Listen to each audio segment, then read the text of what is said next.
Hey guys, I've got a question for you. Have you ever finished a big Homelab project where you invested a lot of time and money to get everything working and then suddenly realized, well, maybe I just overcomplicated everything and the whole project wasn't really worth it? Honestly, that's exactly the feeling that I had after I finished my free-node Proxmox cluster project. Because at first, it seemed like a really cool way to increase the power of my entire Homelab, being able to spread workloads across multiple smaller, more power-efficient machines, but honestly it also introduced many new challenges because I needed to buy 3 new hard drives, more memory for my servers, 1 entirely new server, get fast networking up and running, and of course I now have many more things that I need to maintain and troubleshoot all the time. And when I recently just bought a brand new server, the HPE ML350, originally just because I wanted to experiment with enterprise hardware, that got me thinking, well, this one server has so much room for expansion. Wouldn't it have been much easier to put my entire Homelab on this one huge server instead of building a complex cluster architecture? Of course, that would make many things easier, and in my opinion, it leads to an interesting question about what strategy should you actually follow in your Homelab. So do you keep expanding on one capable server, or do you add more physical machines and build storage, networking, and high availability around them? Ideally, you should think this through before making an investment into the wrong equipment, though I'm not saying that there is one correct answer, because I know every Homelab is different and changes all the time. There are probably a lot of pros and cons for the one or another decision. So I'd like to make this video not as a tutorial, but as an open discussion with you guys and talk about the pros and cons of building your Homelab on one giant server versus building a cluster. So I hope you're up for this discussion. Before we continue, I quickly want to say thanks to AMD for sponsoring this video. AMD not only builds the fastest desktop and efficient mobile CPUs, they also build AMD EPYC processors, which are enterprise-grade server CPUs for serious infrastructure workloads. And I already talked about this in previous videos. Enterprise gear can matter even in a Homelab because you get access to hardware features that you usually don't get or only get in a very limited way on normal consumer platforms. With AMD EPYC you get lots of CPU cores, huge memory capacity and high bandwidth, and many PCI Express lanes for expansion cards like fast networking, storage controllers, NVMe GPUs, and so on. That gives you much more power to experiment in your Homelab, and for enterprise companies that of course matters even more because you can consolidate more virtual machines on one host, build storage-heavy systems, run databases, and create server platforms that still have a lot of room for both cloud and on-premise workloads. And for AI-powered systems, the CPU also matters because it handles data preparation, post-processing, storage, networking, and host-side work. And depending on the platform and configuration, AMD EPYC also includes AMD Infinity Guard security features, which are designed to help protect workloads in virtualized and cloud environments. So with AMD EPYC, you get a powerful x86 server platform that is fast, efficient, expandable, and compatible with the normal infrastructure stack most of us already use: Linux, databases, cloud-native workloads, and all the usual tools. In my opinion, this is an amazing platform for both serious Homelab and enterprise companies, so if you want to check it out, then use the AMD EPYC link in the description of this video. Alright guys, so now before we jump into the details of these two setups, let's take one step back and look how this decision usually comes up in the first place, because Homelabs don't usually start with a complete architecture plan, at least I don't know a single Homelab that does it like that, because Homelabs usually start small, maybe with an old PC or perhaps with a small server. You just install Linux, a hypervisor, maybe Proxmox, and then start self-hosting a few applications, and you just have fun experimenting with all of this. At that point, you probably don't even think about building a cluster or running a complicated infrastructure at home, because you just want to know how things are running and learn how they work. But trust me guys, if you enjoy experimenting, you just keep adding new things over time, and your Homelab will naturally grow to a point where you want to just start learning more about certain technologies and setups. And this is where I think the architecture of your Homelab suddenly starts to matter more and more, and you will ask yourself, do you continue building around the one server that you already have, or is it time to add more machines? Let's be honest, the easiest approach is just by upgrading the server you already have. So you can add more memory, install more or larger disks, maybe replace the CPU with a faster one, or add expansion cards like fast networking, storage controllers, or when this is not possible because you have reached a hard limit of your server platform, then you just sell your old Homelab server and just buy a more powerful one. That's, by the way, what I've done many times as well in my Homelab journey, and in professional IT, this is what we also call vertical scaling or scaling up, so making one physical machine larger. So this is a very common concept. The opposite approach is horizontal scaling or scaling out, so that means you add more physical machines of a similar kind and start distributing all the workloads across them. However, it is important to say that this does not automatically give you a useful cluster or high availability.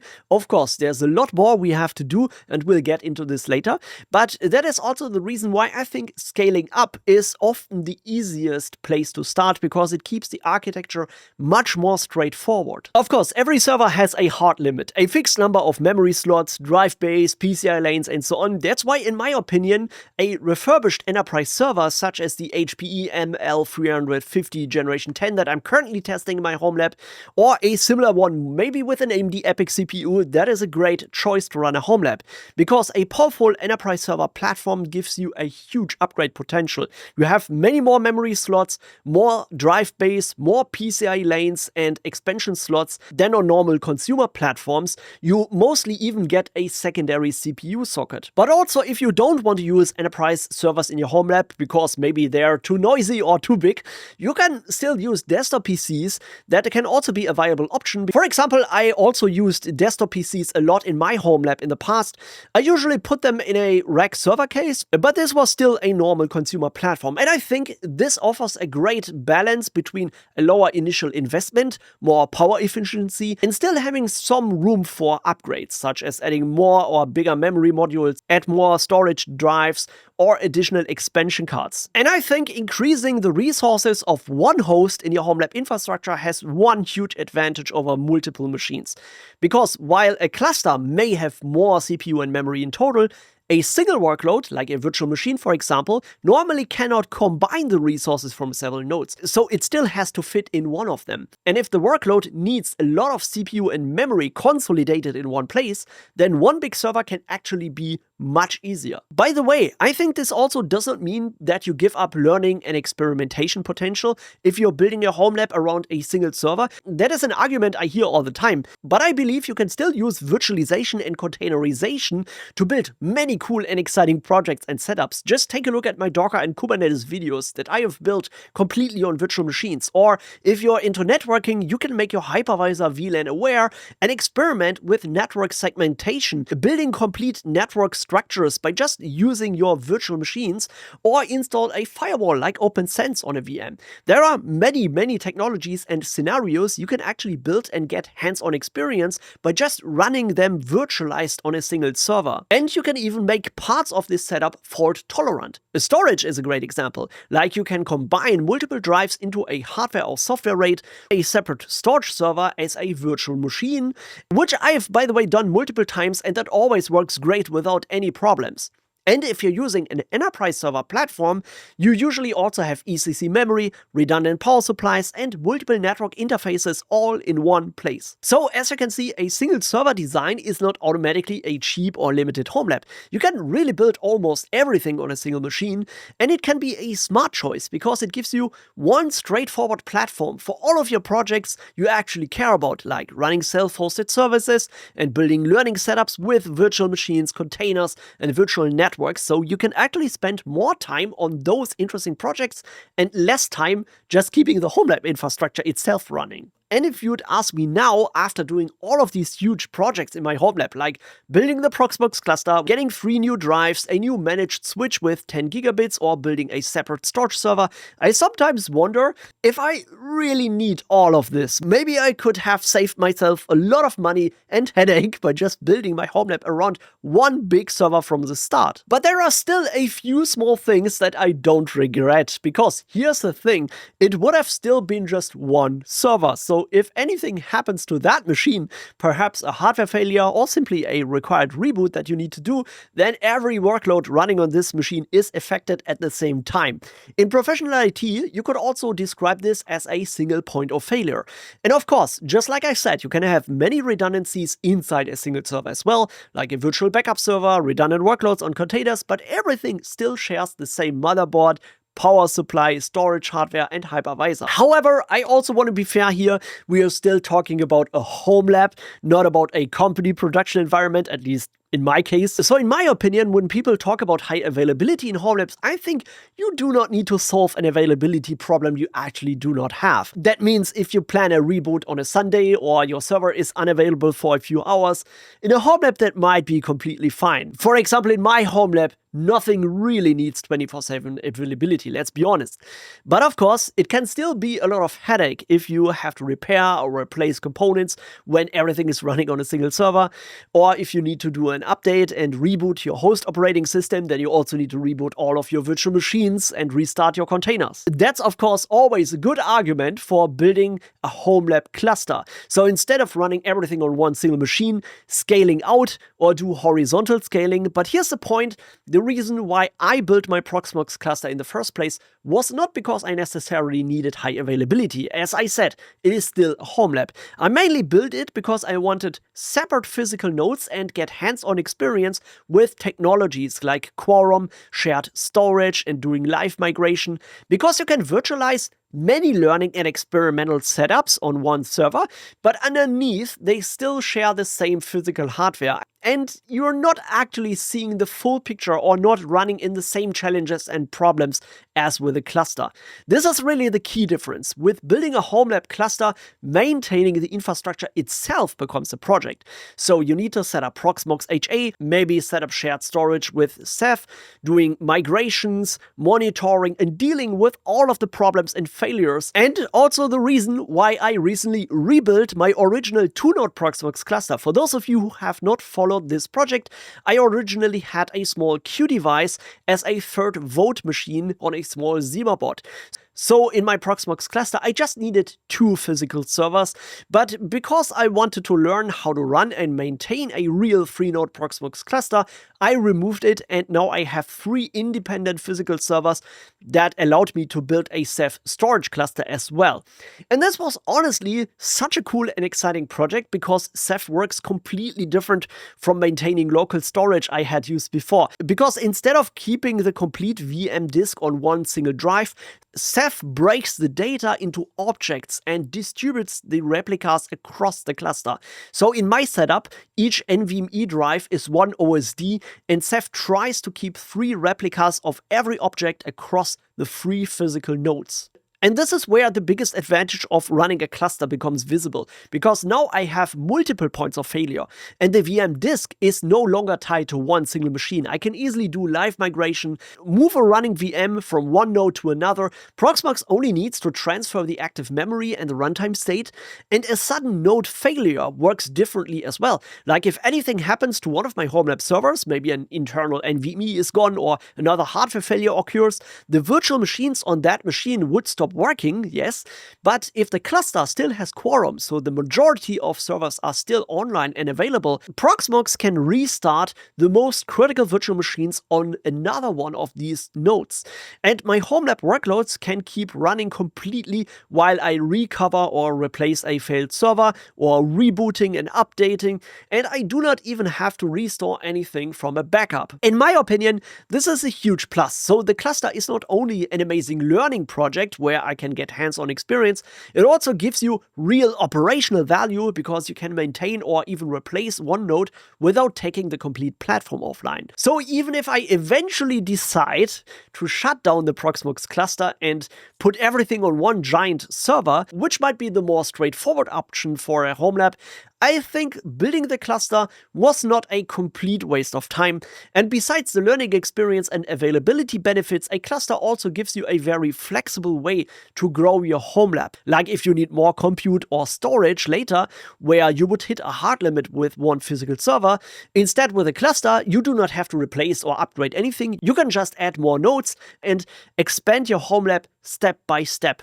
This is, by the way, also the reason why I use small mini PCs for my Proxmox cluster, because I think they make a lot of sense for this type of setup. These systems can give you a lot of compute performance while using relatively low power. So even if you're a beginner and starting your home lab, you can just start small and efficient with just a 2-node Proxmox cluster, run a smaller Q device somewhere else, and then when you want to grow your home lab, you can just add one or more physical mini PCs. That is, in my opinion, the best strategy if you want to build your home lab around a cluster architecture. But of course, running a cluster architecture in a home lab also comes at a price, because every additional node also means more hardware, more networking, more power, and more things you actually need to maintain. So on the other hand, a cluster quickly becomes more complex than running a single server, and there are many other devices and components that depend on this. I can just tell you from my own project experience, even though I use small mini PCs for the cluster, which are cheaper and more power efficient than one huge server, of course, I still need several of them running at the same time, plus the network backend and enough disk capacity. So both the initial price and the ongoing operational cost can add up quickly if you don't pay attention. For my setup, for example, I said I needed to buy 3 completely new 2 terabyte NVMe drives, which are not cheap today, and with the free replicas, I only get roughly 1/3 of the raw capacity as a usable VM storage. And of course, redundancy is not a backup. I still need an independent backup server with larger hard drives that I need to keep running so I can recover virtual machines from different points in time. So that's why I'm also running a separate Proxmox backup server. But that's not all. You also need the networking requirements that can also be challenging and expensive. For example, for running a solid 3-node Proxmox cluster with Ceph, you need 10 gigabit networking. And even there, I made some compromise because I did not have another fast network interface on every single node for a completely separate Ceph backend network, which honestly would be ideal. And then there are even all the services around it: Proxmox Forum, Ceph monitors, managers, OSDs, placement groups, recovery states, and health warnings. So every layer adds more complexity, which also means troubleshooting becomes harder. Sure, a cluster is an exciting project. It gives you more options, more flexibility, but it also gives you many more places to look. And sure, the learning experience might justify building this project, but does it actually mean you benefit from keeping this infrastructure running forever? I mean, at some point, you have done the project and you have learned how to build and maintain it. At that point, it just becomes a burden and takes time away from you that you could actually invest into building other projects.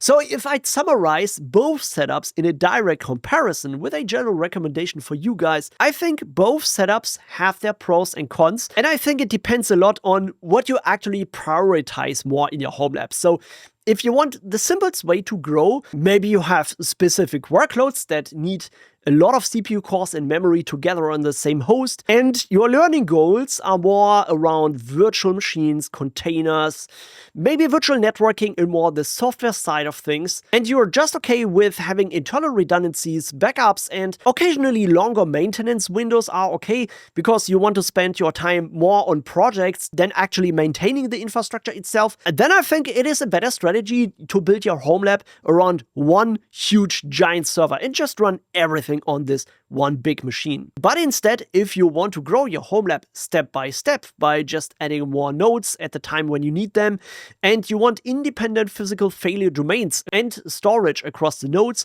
because maybe you want to live migrate workloads during maintenance, and you're okay with investing a lot more money into spare capacity, additional disks, fast networking, and harder troubleshooting and maintaining, then of course it is better to build your home lab on a cluster architecture, maybe with a Proxmox cluster. So I hope I could help you a little with that decision making based on my experience. Of course, I've really made videos on all of these projects. You will find them in the description down below. So if you want to learn more about my Proxmox cluster or maybe about running a big enterprise server, I will link you this so you can check it out.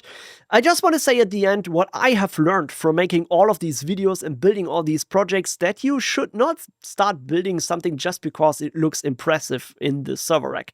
Start start with a real use case, write down your actual goals and the projects you want to learn, and sometimes less is really more, and building a complete home lab around one capable server might simply be the smarter choice for you. Now, for my home lab, if you ask me, I probably will keep just everything running because I enjoy making these videos and building all these projects for you guys. So let's be honest, I probably won't stop buying more expensive gear and wasting time and money on building more clusters. But of course, that's just me. So I know I want to hear from you guys. So are you running everything on one large home lab server, or are you building a cluster with multiple smaller machines? Or maybe you have a completely different strategy. Maybe you're running your home lab in the cloud. I don't know. So please tell me your story in the comments down below, and let's talk about this on my Discord server. I think that would be cool. As always, thank you so much for watching. A big thanks goes out to all of my supporters in our community. You guys are really amazing. You make all these free tutorials and videos possible. And of course, I'm gonna catch you in the next one. Take care. Bye bye.